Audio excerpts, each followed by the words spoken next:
Hello, and welcome to Cannabis and Veterinary Medicine. I am Dr. Gary Richter. I'm an integrative veterinary practitioner in the San Francisco Bay Area.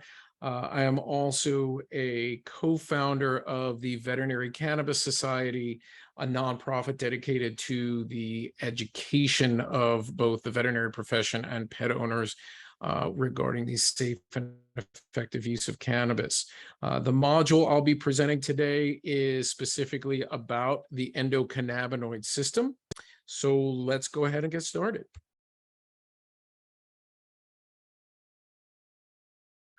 The endocannabinoid system, frequently referred to as the ECS, is a system of neurotransmitters that was actually discovered in the 1980s by an Israeli researcher named Dr. Raphael Mechoulam. It's an interesting side note that what Dr. Mechoulam was actually studying was he was on a government grant looking for evidence that that cannabis and THC in particular was harmful to people. And what he wound up finding is an incredibly complex regulatory system found in almost all animal species that governs almost every facet of the body. So what does the ECS do? At the end of the day, it's a neuromodulation system. And what it really does is it promotes homeostasis.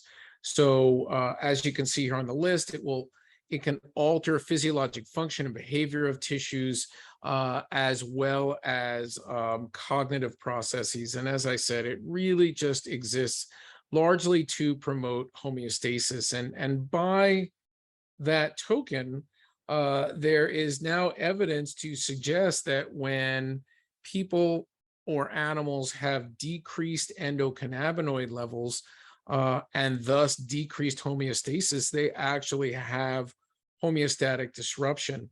And some very, very common diseases on the human side are now being associated with endocannabinoid deficiency, things like migraines, fibromyalgia, inflammatory bowel syndrome, things that really have no solid explanation from a modern Western medical perspective. So it's fascinating to see that maybe the origin of these diseases actually lies with the endocannabinoid system.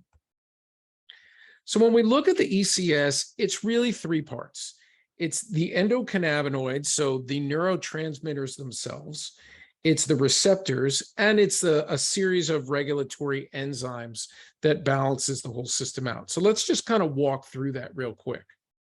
So cannabinoid receptors themselves are really distributed throughout the entire body.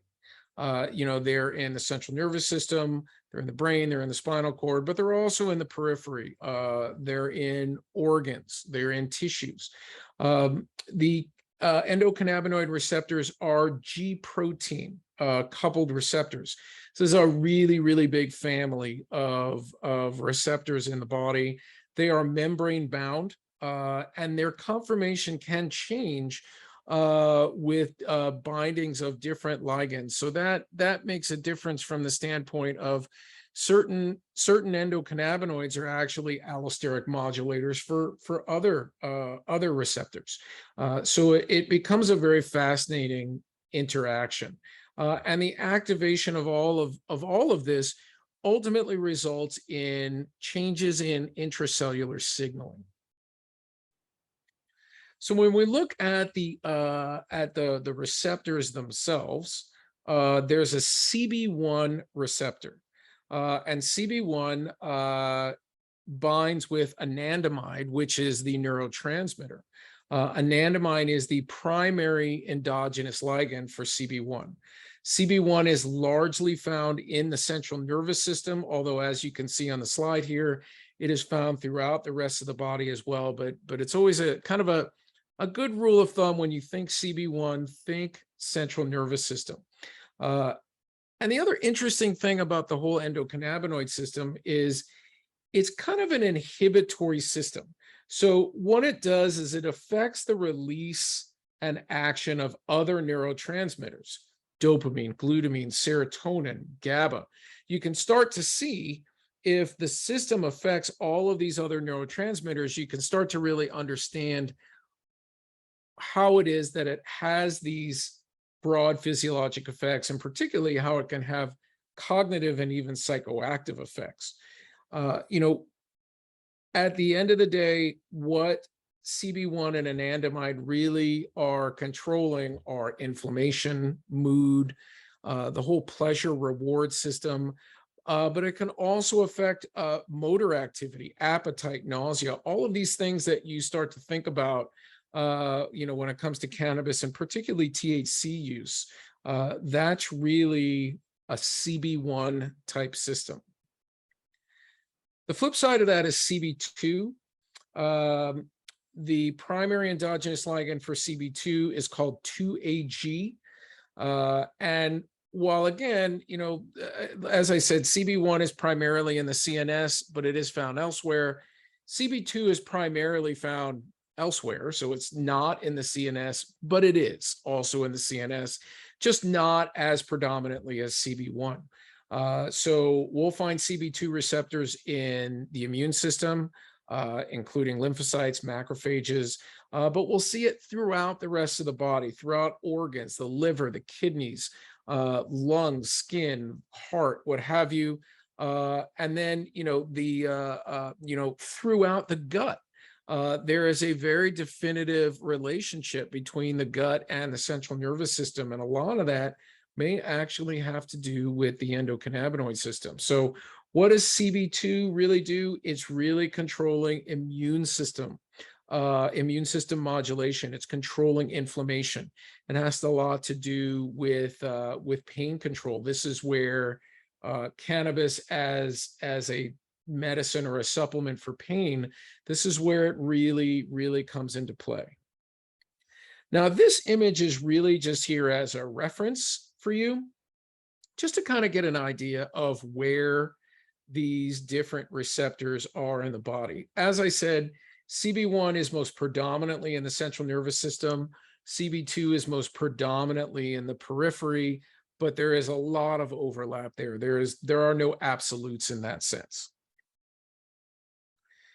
There are some other receptors as well that respond to endocannabinoids beyond the G protein coupled receptors that we already spoke about, including things like ligand-gated ion channels like the TRPV1 receptor, which has a lot to do with pain perception.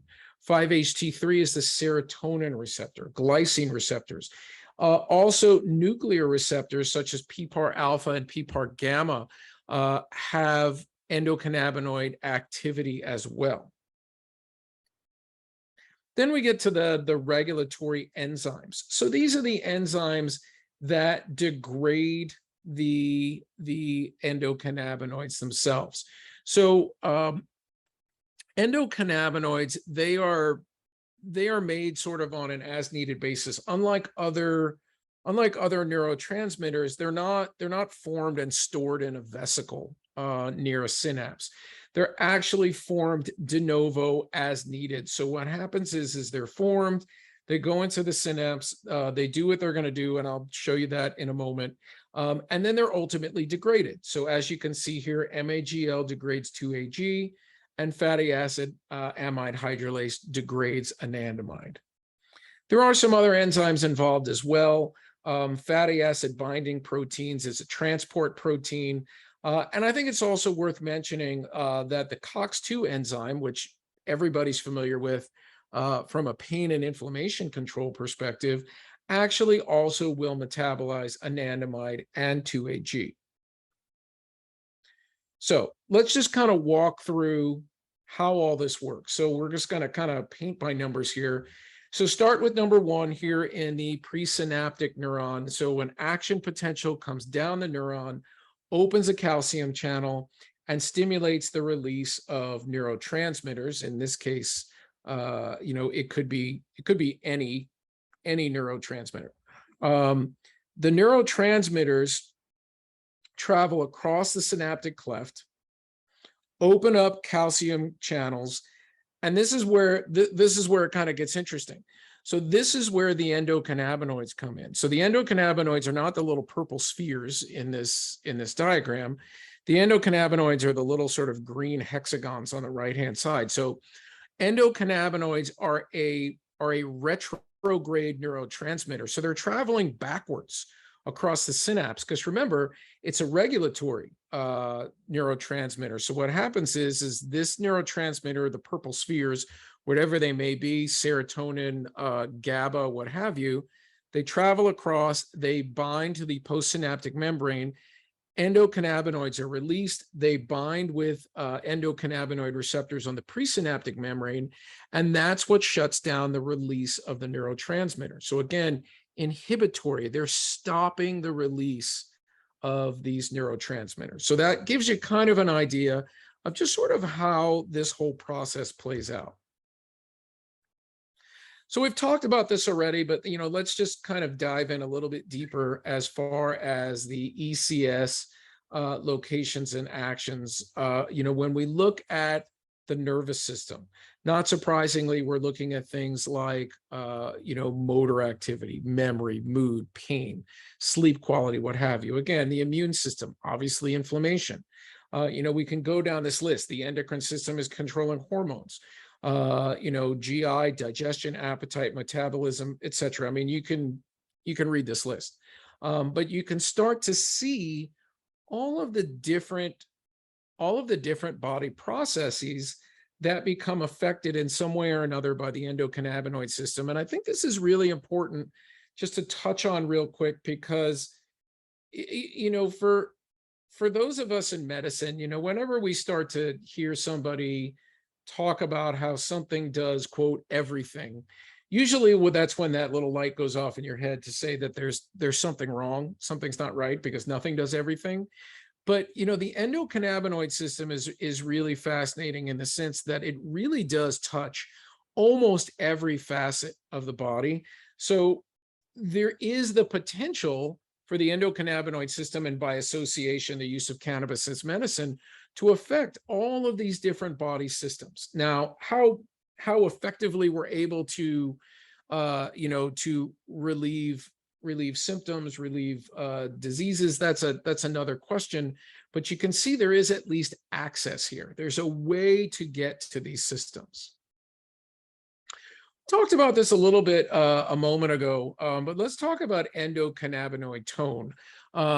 This is the amount of endocannabinoids that are naturally being produced in the body, because again, the whole overarching purpose of the endocannabinoid system is to maintain homeostasis. So it requires there to be a balance of anandamide and 2-AG. And if there's too much of one or not enough of the other, or they're both depressed, what you wind up with in many cases is something called endocannabinoid deficiency or decreased endocannabinoid tone. And here you can see a list of some diseases that are now being associated with decreased endocannabinoid tone: IBS, anxiety, chronic stress, even epilepsy. Now, clearly not necessarily every case of these diseases is related to decreased endocannabinoid tone, but there may be a part to be played here, which really shines a light on some potential benefits of how cannabis can be used as medicine. Let's talk about the gut-brain axis for a moment. Cannabinoids play an enormous role in the gut-brain axis. So you're probably aware that there are some very definitive links between gut health and brain health. And it does appear that the endocannabinoid system has a lot to do with that, because the ECS is really controlling gut functions, both from a central perspective, from the CNS, but also in a more direct sense due to endocannabinoid receptors within the gut itself. We just talked about some forms of IBS are now being associated with endocannabinoid deficiency, and that may be a function of abnormal receptors. It may be a function of abnormal transport proteins, but one way or the other, what you wind up with are changes in GI motility and sensation that lead to symptoms and disease. We've also got these CB1 receptors, and remember, CB1 receptors have a lot to do with pain control, these CB1 receptors are in the sensory ganglia of the intestines. So there's a lot of linkage there as it pertains to pain. So there's some question about whether or not, GI pain could be related to chronic stress, could be related to other causes that are affecting CB1 receptors. And another real interesting thing to note is that when we do see chronic stress and dysbiosis, we see an upregulation of CB2 receptors in the gut. And while it's not definitively clear what that is representative of, in my mind, what that is that is the body trying to balance things out by creating more receptors, and then hopefully by association allowing for that homeostasis to reestablish itself.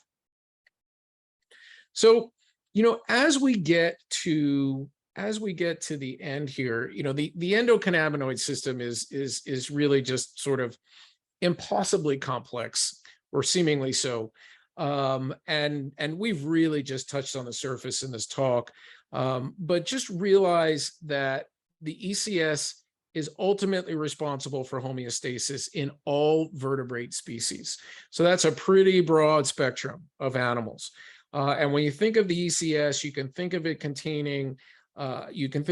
as containing the receptors, the CB1 and CB2 receptors, as well as some other, shall we say, more minor receptors. It consists of the endocannabinoids themselves, anandamide and 2-AG, and it consists of the regulatory enzymes, MAGL, fatty acid binding proteins, etc. And I also want you to realize that the endocannabinoid system has a huge part to play as far as balancing and regulation in the body. And when things are off, that is at least being suggested now in the research, where some chronic disease comes from. So sometimes you'll see researchers describe the endocannabinoid system as being, described as relax, eat, sleep, forget, and protect. And if you think about it, all of these things really are very much sort of homeostatic words that are associated with that. If you really, if you're interested in learning more about the endocannabinoid system, I would absolutely encourage you to dig in here. It is an absolutely fascinating system within the body that up until not that long ago was completely unknown. And it's opened up an entire new avenue to both medicine in general and for the potential use of cannabis as medicine as it interacts with the endocannabinoid system. And with that, we'll leave the endocannabinoid system, and I will thank you for your time, and I hope you found this valuable.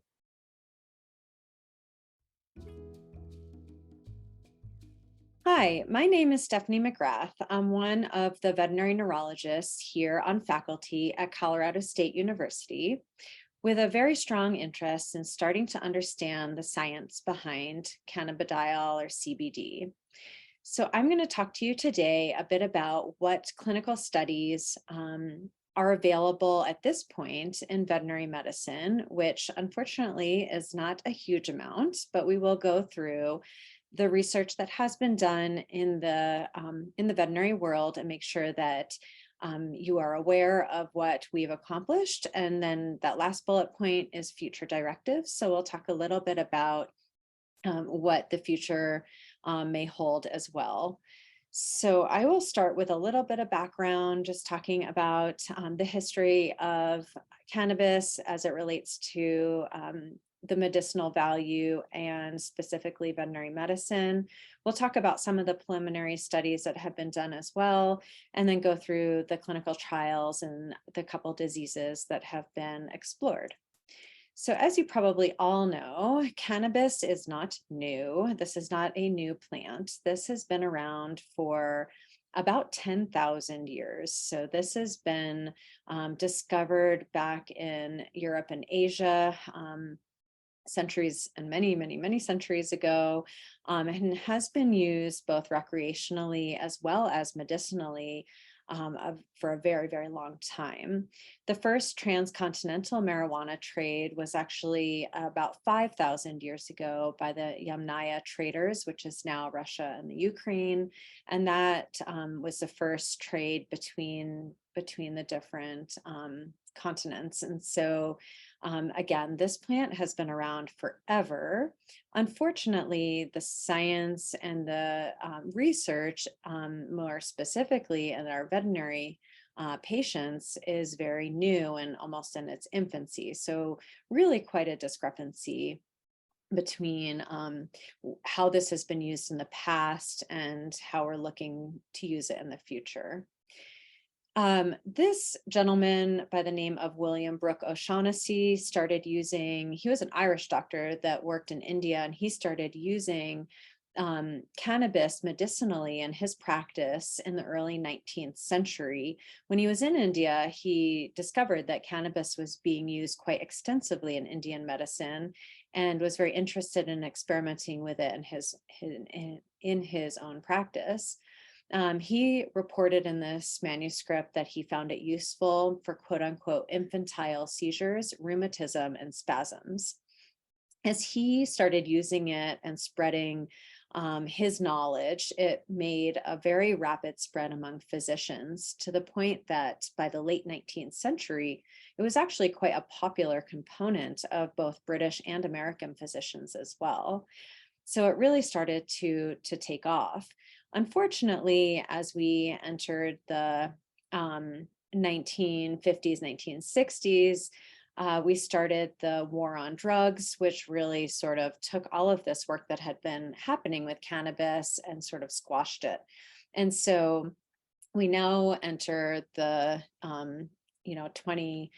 2015, 2016, 2017, where it starts becoming more popular and even legal in many of the states in the United States, as well as worldwide. And we start kind of rediscovering this medication that had been on the uprise and then really had been hampered for a number of years. So we're essentially starting over in terms of our understanding and the research that we should be adding and doing at this point to try to understand more about this plant and its medicinal value.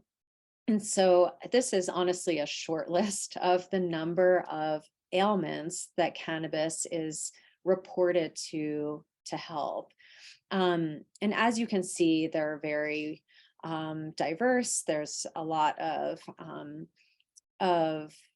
similarities, and then there's of course a lot of differences in terms of what cannabis might do. This picture was from the cover of the New York Times Magazine in 2019, so several years ago, and I thought it was kind of interesting. It kind of took that list on the previous slide and made it kind of fun in this little gummy bear graphic. But I think that the important part for me at this time and in the 2015 to 2020 era was trying to understand really what it can do. Does it work for all of the diseases that it's reported to work for, or any of them? My guess is not all of them. Do I think it's a miracle cure for every disease on the planet? No. But I guess I started being very interested in trying to understand what can it do, if anything, for our veterinary patients. So can it really do everything? No, I would guess not. But can it have a place in our veterinary repertoire of medications? Probably. And so that really got me starting to think about what we do and don't know about this drug. And at that time, this was again, several years ago, at that time, we really didn't know much, to be honest. Again, despite having this drug around for so many years, the lack of knowledge was astounding to me. So the lack of controlled studies of true research into this medication was essentially completely lacking in veterinary medicine. There was nothing, we didn't know anything about its safety profile, its pharmacokinetic profile, its let alone efficacy or dosing or anything more advanced. So that really got me thinking in terms of adding to that research scarcity. And so since then, we have done a number of studies. And again, it's still really at the infancy of what we should be understanding and knowing, but at least we're starting to make some progress. And I know this is a busy slide, but this is just to give a very high level view of the early studies that have been done. So we had to start at ground zero with this drug. We had to start at the beginning, trying to understand the pharmacokinetic, pharmacodynamic aspect of this drug and dogs and cats, let alone other animals, because really all that had been done in terms of PK/PD studies was in rodents. And anecdotally, this makes me feel better. Okay, great. But where are the controlled studies? Where's the science? And so if you'll notice the dates on the left, the earliest date of really the very first controlled pharmacokinetic study was published in 2018. So which is 4 years ago. So it's very new. But if you'll notice in this chart, there are multiple different doses that were that have been studied, mostly in, I think, all in research animals. The one with the asterisks is in a cat study. So that's the only pharmacokinetic study done in cats to date. We have the highlighted columns that I have chosen to include in this chart are area under the curve, the maximal concentration, and the half-life. So area under the curve is trying to start understanding the exposure. So it represents systemic exposure, meaning if you give this dose, how much of it is actually getting into the bloodstream and lasting in the bloodstream. And so that gives us sort of a better understanding of what the drug's doing in the body. The maximal concentration is that peak concentration, of course, and then half-life is helpful in dosing. So trying to understand where is the peak and how long does it last? When is it eliminated? Will help us understand the dosing frequency that may be required for the different diseases we hope to test it on. So there have been a number of studies at this point, as you can see, between 2018 and 2021. There's a couple studies published each year, so it's great. We're starting to chip away of where we need to be, but again, still a ways to go. Might be too busy of a slide to really capture this, but you may also start seeing, as you stare at these numbers, a lot of variability. So even though we may be giving 2 mg per kg in many of these pharmacokinetic studies, we see quite different area under the curve, maximal concentration, and even half-life to some extent. So we're also trying to understand that. Is it just individual dogs metabolize it differently? Does it have to do with the formulation? Does it have to do with the delivery method? And so we're starting to try to make some progress there as well. Okay, so what we do know at this point from our pharmacokinetic studies is that at least in the short term, it seems to be well tolerated. So there's no major adverse events that have occurred at the doses that we've looked at so far. It is measurable in the plasma. So that's actually an important statement, because for a long time, we were concerned that if you gave the drug orally, that you wouldn't even see it in the blood, that the bioavailability was so low that we may not even be able to detect it. So the fact that we are able to detect it is very important as we move forward. However, that second bullet point under what we don't know is adequate plasma concentration. So just because it's in the blood, does that mean that we're reaching high enough levels safely to actually treat the diseases we're interested in treating? And that's a big question mark still, and that really requires those clinical trials. we still have a lot to learn about dosing, about efficacy, and even chronic safety concerns. So just because it might be safe for a week or 6 weeks, is it safe for 6 years? Is it safe for 6 months? And so again, a bit of a gap still in our understanding of its long-term safety.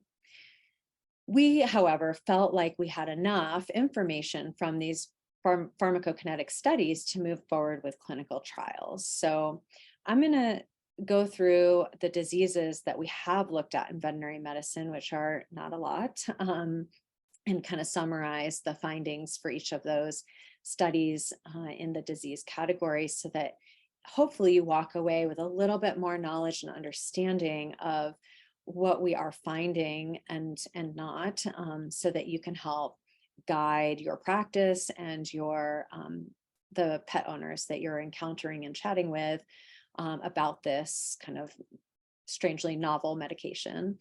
So we are going to start with anti-inflammatory and analgesic effects.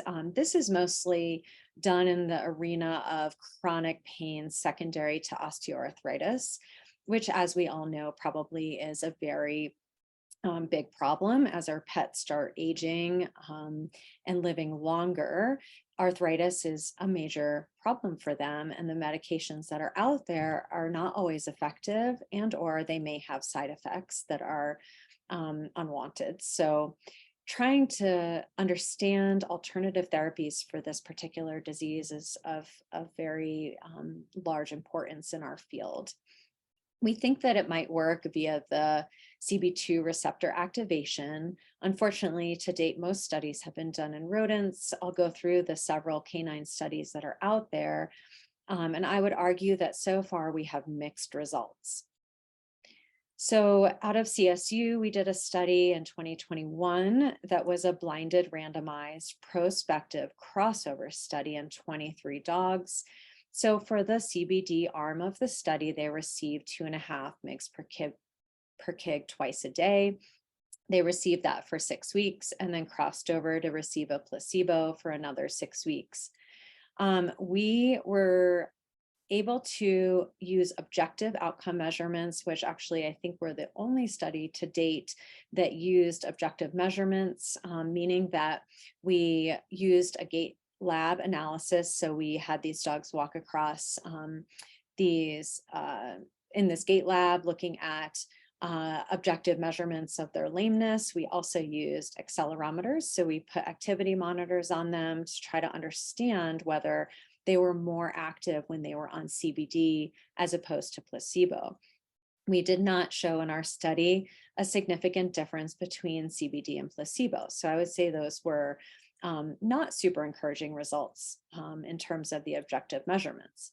However, the rest of the studies I'll mention were based solely on owner and veterinarian observations. So they used questionnaires to try to understand whether the pain and discomfort was better on CBD as observed by most of these were owners.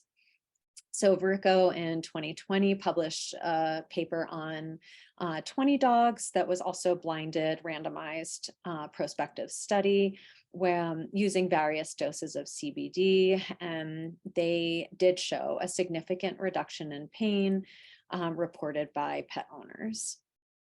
Gamble, which is part of Dr. Wachschlag's group in 2018, also performed a blinded, randomized, prospective crossover study where the treatment arm was consisted of 2 milligrams per kilogram of 50% CBD, 50% CBDA given twice a day of 4 weeks per arm of the study. So for 4 weeks, they got the medication, and then for 4 weeks, they received a placebo. Again, as reported by the pet owners, there was a perceived decrease in pain, an increase in activity when given CBD as opposed to placebo. Brioche in 2020 performed a blinded randomized prospective study looking at the first study with transmucosal CBD They also, in the study, use anti-inflammatory medications as well, looking at 21 dogs over a 3-month period, and they found a significant decrease in pain and increase in quality of life. All right, the next main topic we'll talk about is epilepsy. Probably we all understand the gap here being that the standard of care medications are not effective in controlling about 20 to 30% of our patients. So clearly we have a little bit of work to do in this particular disease, and it is the most common neurological condition in dogs. Additionally, Epidiolex is an FDA-approved product for certain forms of human epilepsy. So again, it's does have proven anticonvulsant effects. I think the big question is, will it work in our veterinary patients? 2019 was Moji published a case report where CBD was given to 3 dogs at various doses. This was not a controlled research study, but they did report that the dog on the highest dose, which was 5 mg per kg per day, did seem to have a positive response to CBD. In 2019, here at CSU, we published a randomized blinded prospective study where we had dogs either in the placebo or CBD group for 12 weeks. So we looked at them over a 3-month period. And when we compared groups, we saw a 33% reduction in seizure frequency in the dogs receiving CBD as compared to 0% in the control group. So we did see a significant difference. That being said, it was only a total of 16 dogs. So a very small pilot study, but certainly enough to give us encouragement to continue with bigger studies.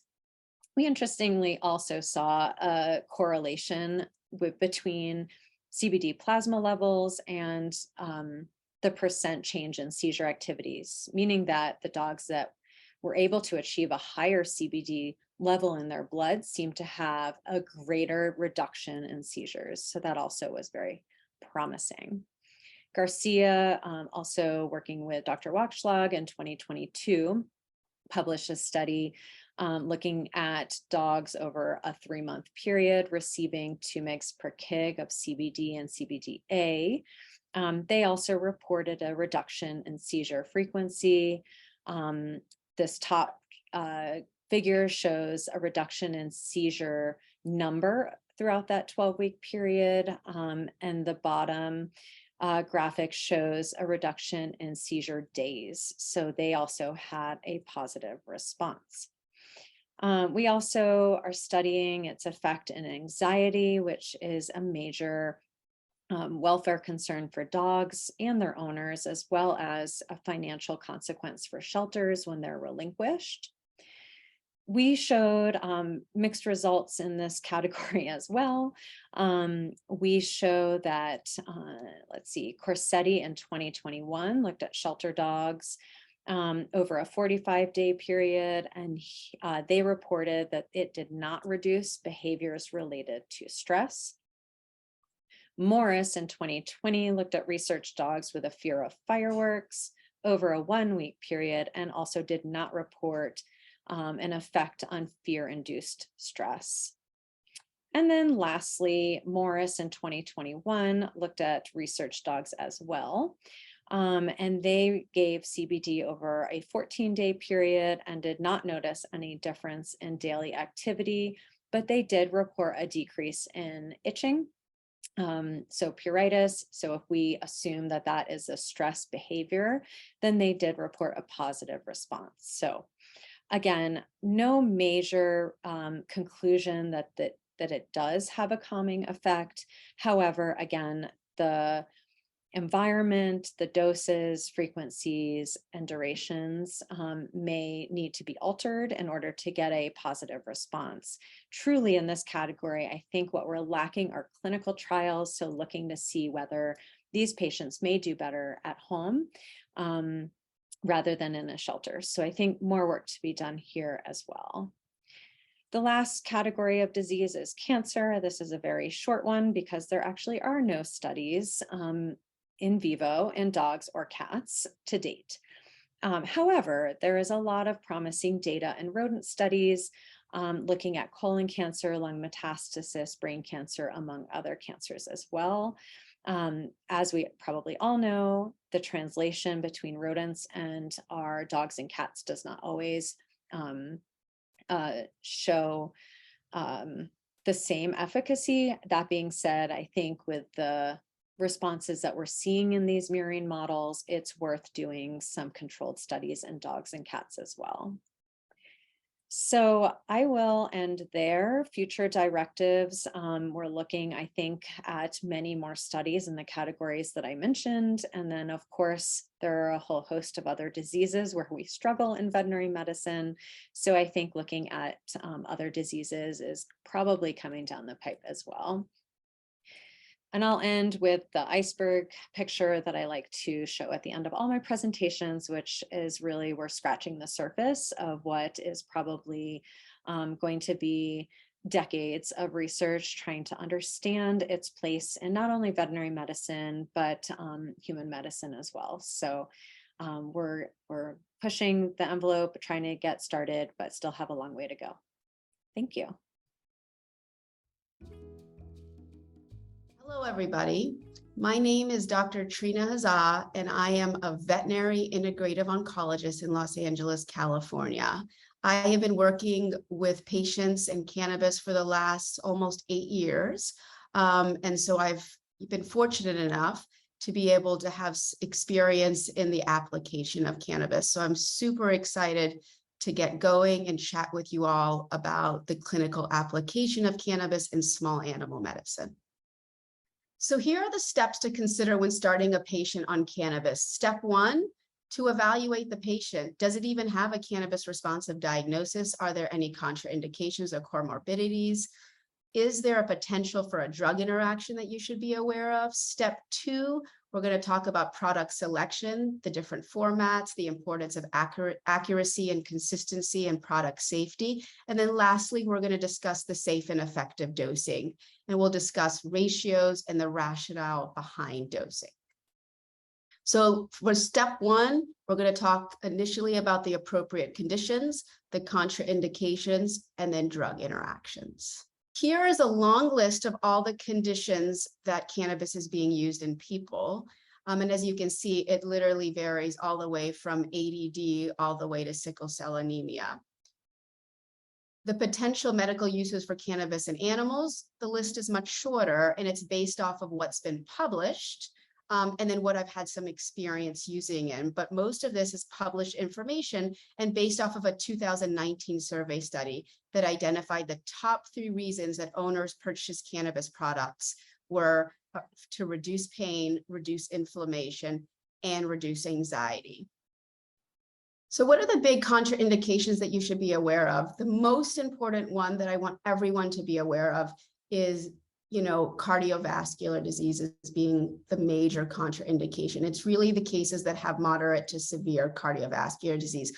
So THC and high doses of CBD can absolutely cause tachycardia, especially in the cannabis naive patient. It can also actually potentiate arrhythmias and increase and decrease blood pressure. So when you think about those cases that are like teetering in between heart failure, they're like almost in and out or almost there. Those are the cases that I would probably really warn the owner, honestly, against it. It's not inappropriate to have a conversation with them about the risk versus benefit and see what they decide. But I have seen cases exactly like that where owners still decide to use it.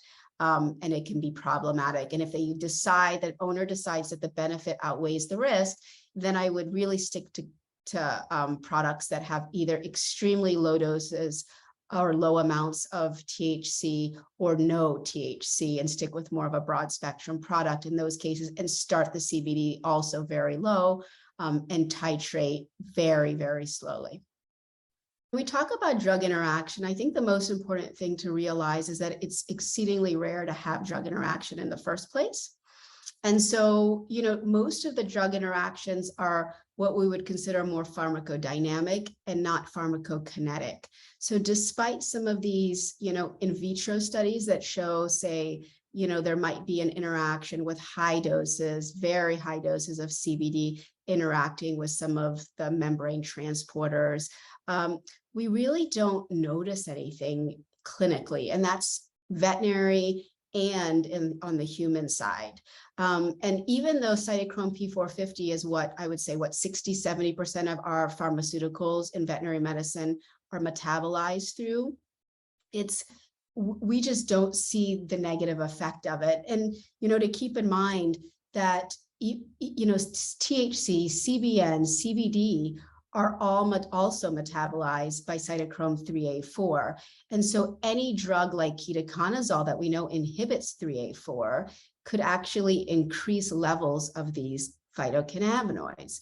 And that's been shown in some in vitro studies. And so keep in mind that even something like fluoxetine, that is an inhibitor of cytochrome P2C9, it has the potential of increasing the level of THC because it inhibits the same, enzyme that metabolizes THC. It's just that we don't really see it. So in a clinical setting, again, even patients that are taking high amounts of some of these pharma drugs and high amounts of cannabinoids, I just don't see the interaction. There's always the possibility of serotonin syndrome as well. And it's, again, theoretical. A lot of the human physicians are warning their cannabis patients about that potential interaction, but they are not seeing it either clinically, and I've never seen it. And some of my patients are on super high doses of CBD and THC. So just to keep that in mind, I think it's important to know that theoretically this could happen. We just aren't really seeing it in the patients that are on it. And when I talk about the pharmacodynamic interaction, it's really, I think, mostly seen with the sedatives, or really strong pain medications. So examples like gabapentin, tramadol, some of the opiates, when they're receiving these sedatives and pain medications along with CBD or any cannabinoid, what we can sometimes see, especially some THC formulations that have THC, we can see increased sedation in some of these patients and lethargy. So it's something you may want to warn the owner about. Here are some drug interaction studies that have been published. Most of them are not really pertinent to veterinary medicine, but I'll just jump to the things that I think will be important. So if you look under sedation, this is an interesting one where medical records from 250 patients were reviewed, and the researchers compared regular cannabis users versus non-users and found that cannabis users required 14% more fentanyl, 20% more midazolam, but look at the propofol, 220 times more propofol for the duration of the endoscopic procedure. So when this study came out a few years ago, I actually asked our radiation oncologist who used propofol for induction for all of the patients and many of them were my patients that were on the medical oncology side that were on cannabis. I would say, do me a solid and really see if these cases required more propofol. And what he told me is none of them did. So perhaps my patients weren't on high enough amounts to create that. And maybe it's really, the THC that's doing it, because a lot of these cases were smoked cannabis cases, and it wasn't the CBD. But for whatever reason, I have not seen that to be a problem in veterinary medicine. Immunotherapy is another one where I think we should all just be cognizant of the potential for a drug interaction, and that, there was an immunotherapy study looking at nivolumab, which is a monoclonal antibody. And what they showed in 140 patients that were receiving nivolumab and cannabis is that cannabis actually interfered with the response rate, but it did not affect the progressive free interval or the overall survival. So, when you think of some of the immunotherapy we use in veterinary oncology, melanoma vaccine pops in my head right away. And those are the cases where we just want to be, thoughtful in how we talk to clients about, do we hold off using it while they're getting the melanoma vaccine, and the pros and cons. And then I have an entire section here for anti-epileptic drugs that you all can read. But the take home really is the first 3 are all veterinary studies, and it showed no drug interaction with the common anti-epileptics, where the bottom 2 are pediatric and adult studies that looked at finding some interaction with some of their common anti-epileptics. Again, none of these other than this is zonisamide is what's used in veterinary medicine.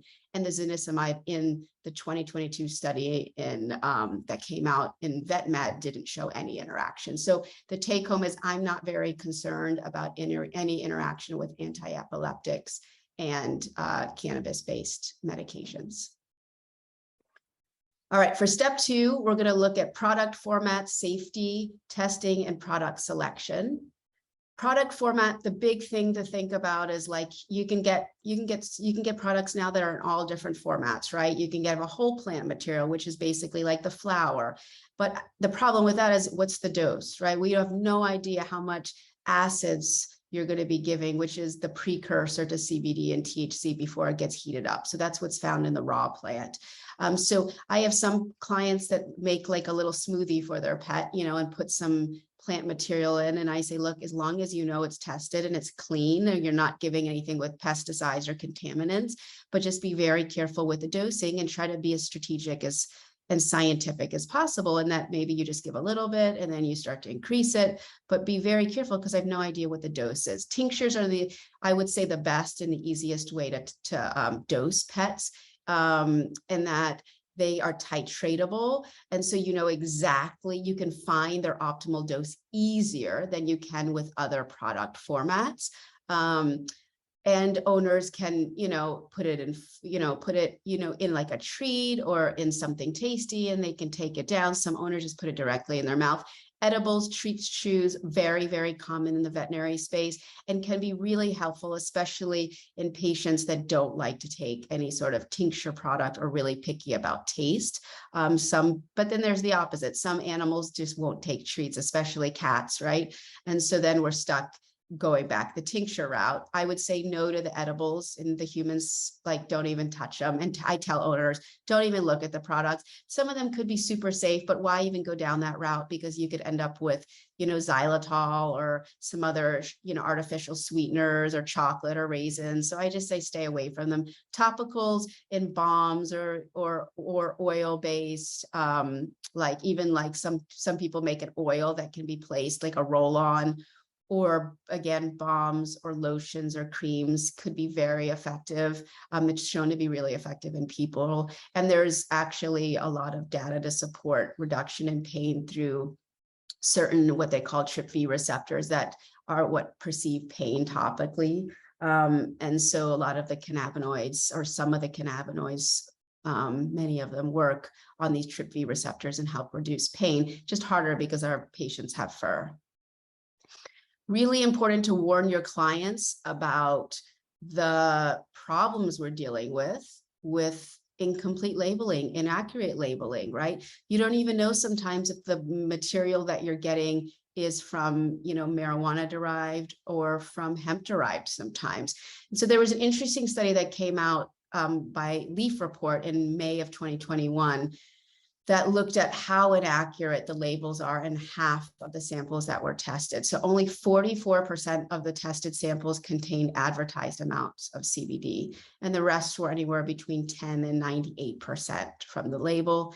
And then this is the interesting thing, is 22 of the tested products had no THC, despite companies claiming that they contained full spectrum CBD. So when you see a product that says full spectrum CBD, that usually tells you that there's THC in the product. Broad spectrum tells you that there's no THC, and then an isolate is just usually 99% that particular compound.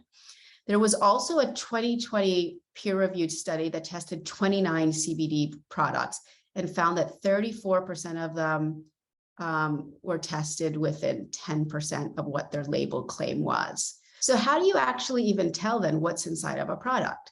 There's something called a certificate of analysis, and that's a lab report, and you want to make sure it's from a third-party lab that can tell you the potency of cannabinoids and terpenes, if there's any contaminants, pesticides, fungicides, residual solvents, bacteria, or heavy metal. These plants, especially industrial hemp, can be what they call a bioaccumulator. It's a type of plant that really can suck in and bring in everything that's in the soil, and heavy metals can sit in the soil. So we want to make sure that this lab report shows a clean plant or clean product, meaning that there are no contaminants in there, but it also is the potency of what you think that the label says it is.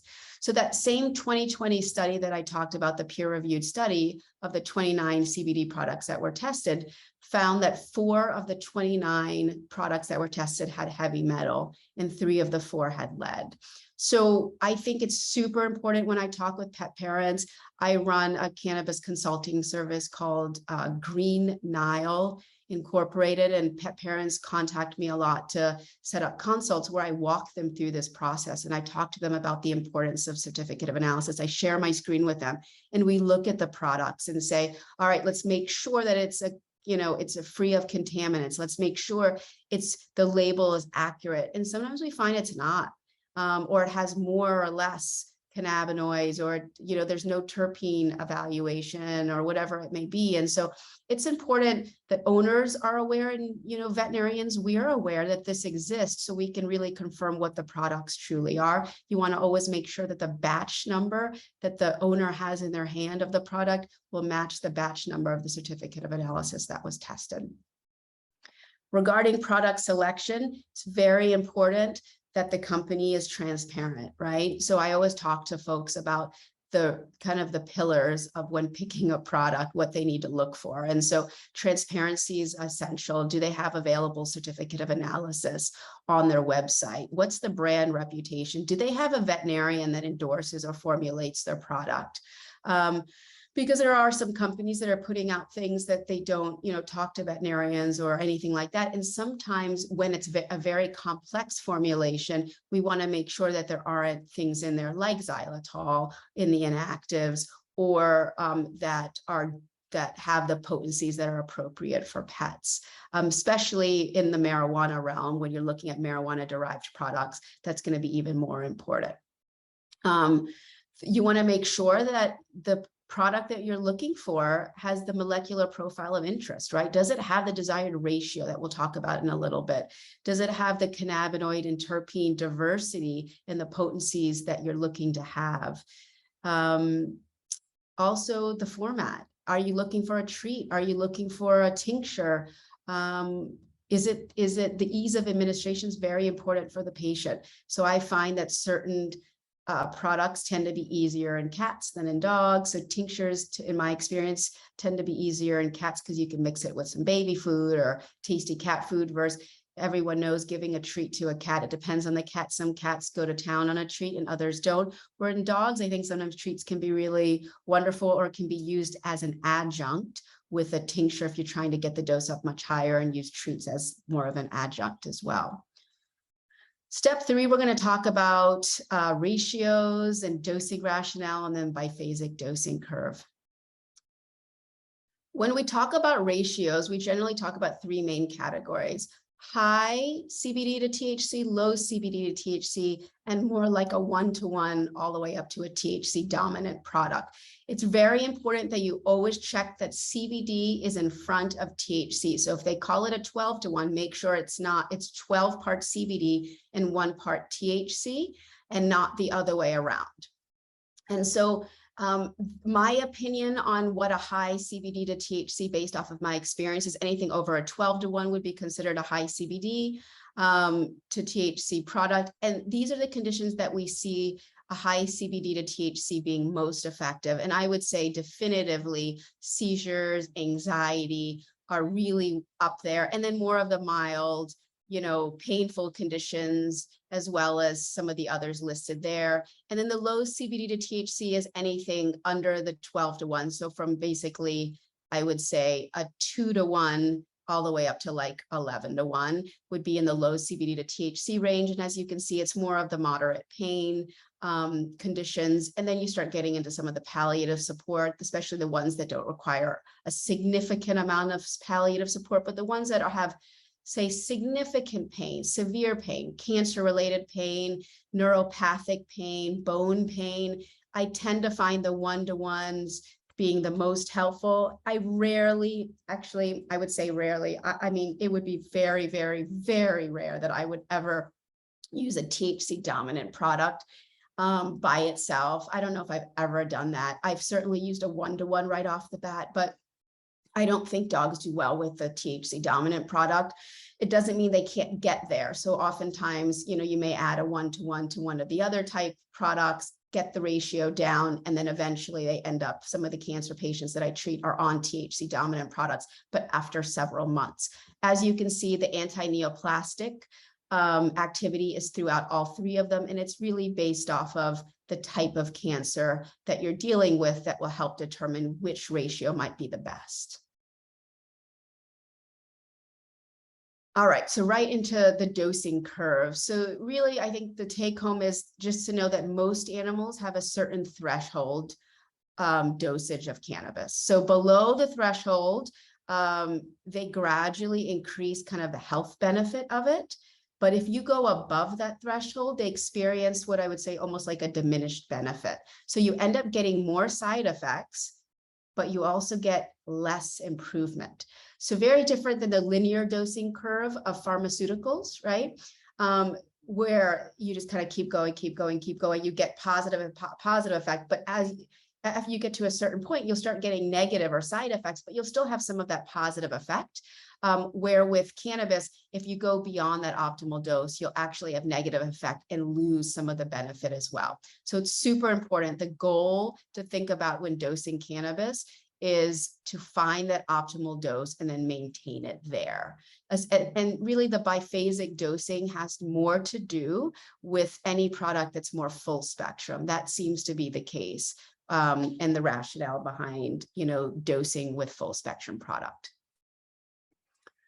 And then this is really kind of the rationale when we think about safe and effective dosing with full spectrum products. And that's really a lot of the products that we see out in the market now are full spectrum.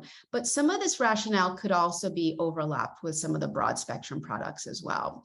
So microdosing is absolutely the key. Why is that? Because we just talked about this dosing curve, right? If I were to start at a super high dose and I overshot my optimal dose, well, then you get the situation where owners say, this doesn't work.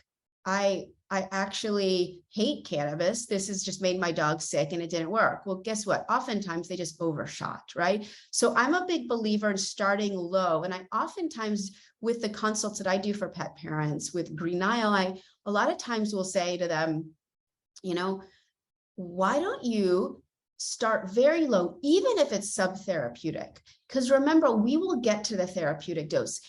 Clearly, my discussion with an owner that is looking for immediate relief would be different than the ones that we have a little bit of time, right? So if I'm looking at a palliative case that has a matter of days or weeks, I oftentimes have to essentially kind of guess the dose based off of my experience and say, okay, start here and then titrate. But the dogs that have a little bit more time, I will oftentimes say I'm starting almost subtherapeutic with the idea that we're going to titrate very slowly to widen that therapeutic window. And remember, the therapeutic window is that range of doses that cause a therapeutic response without causing a significant toxicity to the patient, right? So as I dose very, very slowly, I am opening up that therapeutic window, which means I'm providing us more space to get an improved response without having negative effects or side effects.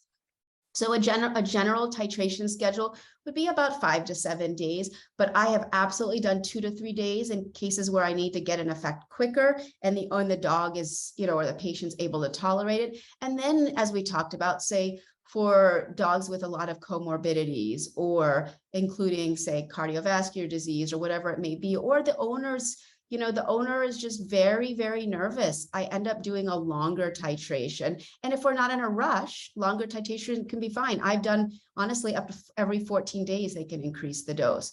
And then remember, THC is always the limiting factor. So whenever you're looking at any product out there, you got to look at the amount of THC, and that's what determines your starting dose. It's not the CBD.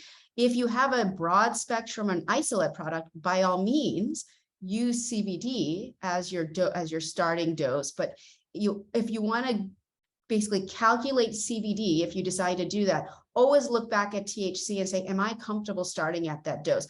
Otherwise, if the answer is no, then we're going to start lower and then we're going to slowly titrate up. Keep in mind that higher doses may absolutely be possible, but it's dependent on the case, right, that you're dealing with. And as I mentioned, right, comorbidities, the type of condition I'm treating, and endocannabinoid tone is critical. So what I may treat myself with would be different than, say, what Dr. McGrath or Dr. Richter may treat themselves with for the exact same condition. And that's because our endocannabinoid tone is different, right? Our receptor distribution, numbers, of endocannabinoids that we even have in our body, right? If I have an endocannabinoid deficiency, then I'm going to need more cannabinoid or phytocannabinoid, exogenous cannabinoid to support my system.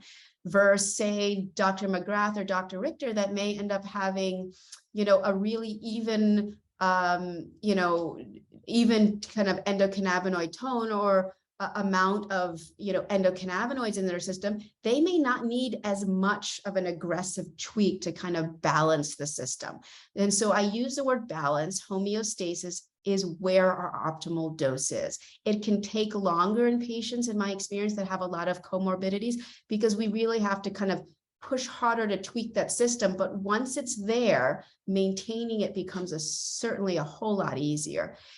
Lastly, you want to make sure you give any cannabis product with a meal. It's been shown to absolutely increase bioavailability, absorption, in some cases 3-4-fold, if not more.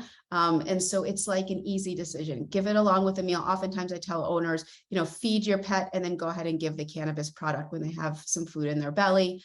And they can give it, with a treat. A lot of times I tell them, don't put it in the food directly, because a lot of times, especially if your dose is very small, you can end up losing it in the bowl, especially if it's a tincture base. With a treat, it's different, right? You can just go ahead and give they can give the pet the treat directly just right after the meal. Or, some owners tell me they even break up the treat in the meal or something like that. But very important to give with the meal because of the increased bioavailability. The final checklist that you'd want to have in your head when an owner comes in and wants to start cannabis in their pet is that, does the patient even have a cannabis appropriate diagnosis? Are there any obvious contraindications that you should be aware of? Are there any concerns regarding a drug interaction? What's your overall clinical impression? Just like you would think about with any other case. Comorbidities, the pet's age. Is the pet a debilitated dog? Does it mean that you should probably start lower in your dose? The patient temperament, the pet parent temperament's a big one, right? So is the owner very nervous? Should you start lower because the owner is really not tolerant of any side effects? Does the pet parent have access to safe and a tested product, right? Are there, have you reviewed the safe and effective dosing with them so they really understand the dosing rationale? And then it's super important to always have clear expectations set with the client so they understand that it's not, a magic bullet, and that they should know that it's not guaranteed, but you've, really reviewed what it may be able to do and what it might not be able to do. I want to thank you for your time. This has been really enjoyable for me, and I hope that you all learned a lot about the clinical application of cannabis. We are here and proud to represent the Veterinary Cannabis Society, which is the first US-based nonprofit 501c3 organization. And VCS is here to build the awareness of cannabis as medicine for pets through education and advocacy. And so feel free to visit vcs.pet for more information or to become a member. Thank you so much for your time.